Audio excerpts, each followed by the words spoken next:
Welcome to your Essential Business Briefing. I'm Kate Moody. Coming up, another financial scandal rocks the banking world, sending shares tumbling. After nearly a decade of leaks, what lessons have we learned? Contact tracing apps could help contain the coronavirus pandemic, but how to convince the public to use them?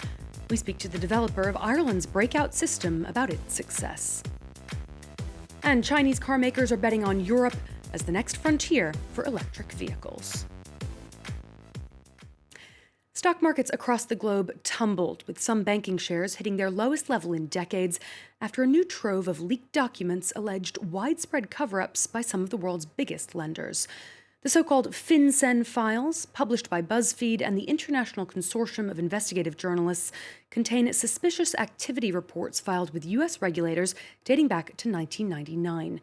They suggest that many banks allowed or even helped clients to transfer, and in some cases launder, large sums of money, a total of $2 trillion worth of transactions, including cash linked to fraud and scams or circumventing international sanctions. This is just the latest in a string of financial scandals that have put a spotlight on so-called dirty money around the world. Cole Stangler's here with more. Cole, what are some other examples of the scandals that we've seen over the last decade? Well, just 3 years ago, the so-called Paradise Papers helped shine a light on how major corporations and some very high-income individuals were lowering their tax burdens. Then, of course, you had the Panama Papers back in 2016, revealing how shell corporations are used not only to lower tax bills, but in some cases actually hide illegal activity like fraud. Before then, you had the Swiss leaks. They focused on HSBC's private bank in Switzerland. Last but not least, the Lux leaks, which focused on corporations reducing their tax bills by essentially registering their profits in Luxembourg. Now, those scandals sparked a lot of outrage. What kind of concrete action has been taken? Well, broadly speaking, we've seen enhanced scrutiny over banks, and one very simple form that's taken is a spike in fines. Major lenders paying some $20 billion in penalties from 2012 to 2015 for not doing enough to tackle fraud. Things like money laundering, helping clients evade taxes, even avoiding U.S. sanctions. Now, lenders are also supposed to flag suspicious activity. While it's happening more, you might say the latest scandal showing not enough of the more than 2 million suspicious activity reports that banks now generate every year. Only 4% are ultimately investigated. UN, for its part, says just 1% of illicit cash is ultimately confiscated. Now, when it comes to the topic of tax evasion, the EU has launched what you might call a name and shame policy, publishing a list of what it calls non-cooperative jurisdictions. Critics, though, say it ultimately falls short of the sort of deeper-seated policy change that's needed. Now, what kind of impact do these practices really have? Well, a whole lot. For one, really a failure to verify and to clamp down on what's flowing through the financial system can help fuel crime, it can help fuel corruption. We've seen in the FinCen files, for example, a very precise example, the bank JP Morgan moving money for the alleged mastermind of the 1MDB scandal in Malaysia. When it comes to tax evasion, governments are being deprived of important revenue that ultimately goes to things like public services, building schools, transit systems, ultimately welfare programs as well. Cole Stangler, thanks so much for that. Next, are tracing apps an effective tool to stop the spread of the coronavirus? Governments around the world have encouraged people to download software designed to alert users if they've come into contact with a person infected with COVID-19. In many countries, only a fraction have in fact activated the various platforms on offer. One of the most successful tracing apps to hit the market was developed in Ireland. A quarter of the population downloaded COVID Tracker within 36 hours of its launch in July. It's since been adopted by over 40% of the country. The developer, Nearform, is now branching out to Northern Ireland, Scotland, and U.S. states, including Delaware and Pennsylvania. Well, we're joined now by Colm Hart, Technical Director of Nearform. Colm, thanks for speaking to us today. Tell us, if you would, how your contact tracing app works. Hi, Kate. So it works very simply. It's using Bluetooth on your phone to detect other devices that are in close proximity. So essentially, your phone is broadcasting an identifier, and at the same time, it's also receiving identifiers from other phones. It stores a log of those received identifiers, and then if somebody tests positive for COVID-19, they upload their identifiers to our backend system. Other phones are then pulling down those identifiers, and if they see a match to the previously recorded logs that they have, that they will then alert you that you've had a close contact event with somebody that's tested positive for COVID-19.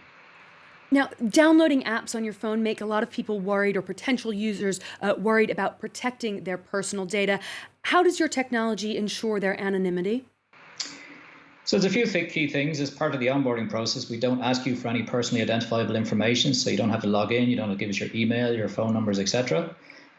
We've also open sourced all the code behind the application, so you can see exactly how it works. You can see how data is handled, how it's transferred, how it's stored, and exactly what is stored.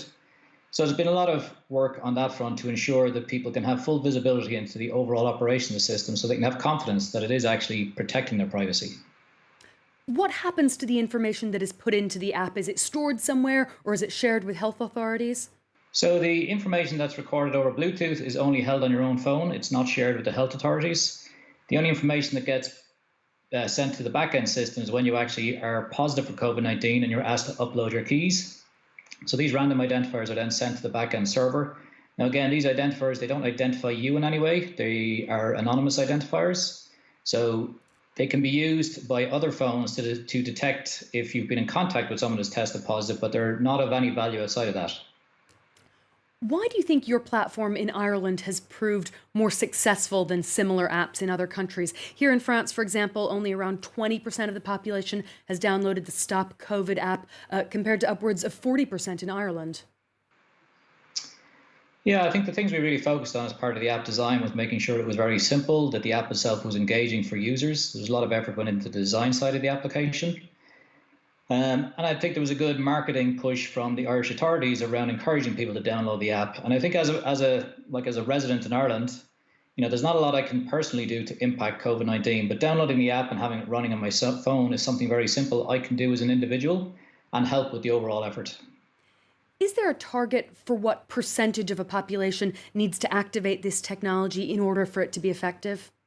Now, there's no specific target. There was a recent study out of Oxford that said once you get above 15%, then these applications start having a very positive impact on your contact tracing efforts. And we saw in Ireland, for example, within the first 2 or 3 days of the app being live, that people were testing positive for COVID-19. They had the app installed, they were uploading their keys, and then other users were receiving alerts as a result of those keys being uploaded. So we could see the full end-to-end effectiveness, in that short space of time. Now, your company is rolling out new versions of its app overseas. How is that technology being adapted for new regions? So at the end of once you went live with the Irish government, they actually donated all the source code to the Linux Foundation. So that's become the backbone then for the systems we've rolled out elsewhere. So the back end of the system is consistent, and then we do create a country-specific app. And the reason for that is to make sure the app is very much tailored to the messaging, the look and feel that that particular country is using when they engage with their population around COVID-19. As people in more countries return to work and start to travel more, how important is it that these tracking apps in different states or even different countries are compatible with each other? Yeah, I mean, that's a very important piece that, as you said, people are starting to travel more. So you want to know that if you have the app installed and you're traveling to a different state or a different country, that you will still be alerted if you're in close contact with somebody in that region that has tested positive.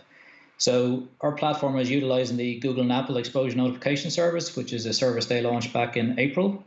And we're able to then support interoperability between platforms that are utilizing that same piece from Apple and Google. Now, your apps do rely on some infrastructure that's been released by Apple and Google, which allows those different operating systems to connect. More broadly, how much cooperation has there been in the tech world to really develop these apps? I have to say we found there's been excellent collaboration and cooperation between different countries. There's a lot of communication across countries in terms of how they're approaching the apps, particular implementations, any challenges they face. There's been a lot of support from both Apple and Google as well in helping countries get up and running with their exposure notification service. So yeah, overall it has been a very supportive and collaborative environment. At the end of the day, no matter what apps are available, we're still relying on a certain amount of human responsibility and goodwill, if you will. People actually downloading the apps, activating the Bluetooth, being tested for reporting those symptoms. We are. I mean, the app is just part of your overall contact tracing effort. It's very much designed to augment the manual contact tracing system. And as with all those systems, you do rely on people being willing to participate and get involved in helping with those initiatives. All right, Colm Hart of Nearform, thanks so much for joining us on People and Profit.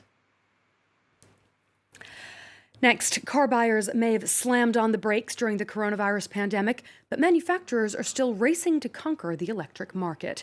Europe is one of the fastest growing markets for electric vehicles. Backed by government subsidies, Chinese car makers are hoping to secure an early lead. Our correspondent Charles Pellegrin reports from Beijing.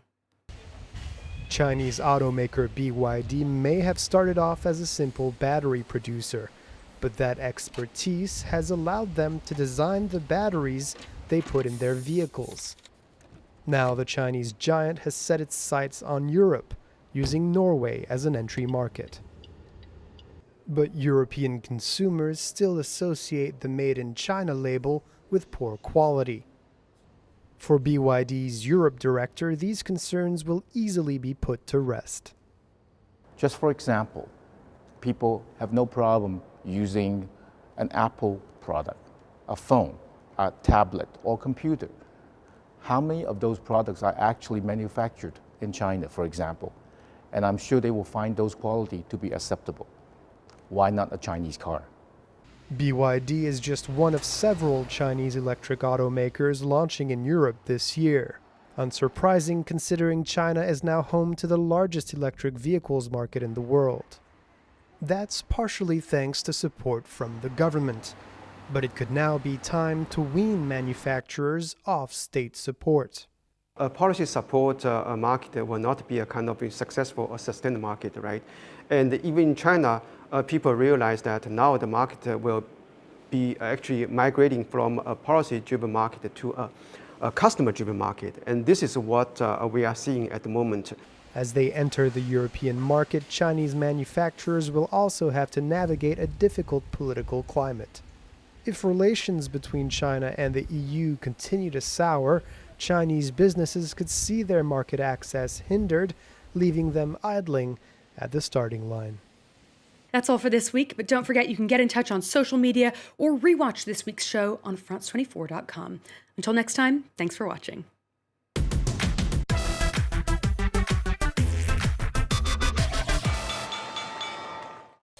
My name is Mandakini Gehlot, and I'm the France 24 correspondent in New Delhi. I cover news from India and other countries in South Asia. Catch me on our news bulletins from the region. Mandakini Gehlot, one of the 200 France 24 correspondents around the world.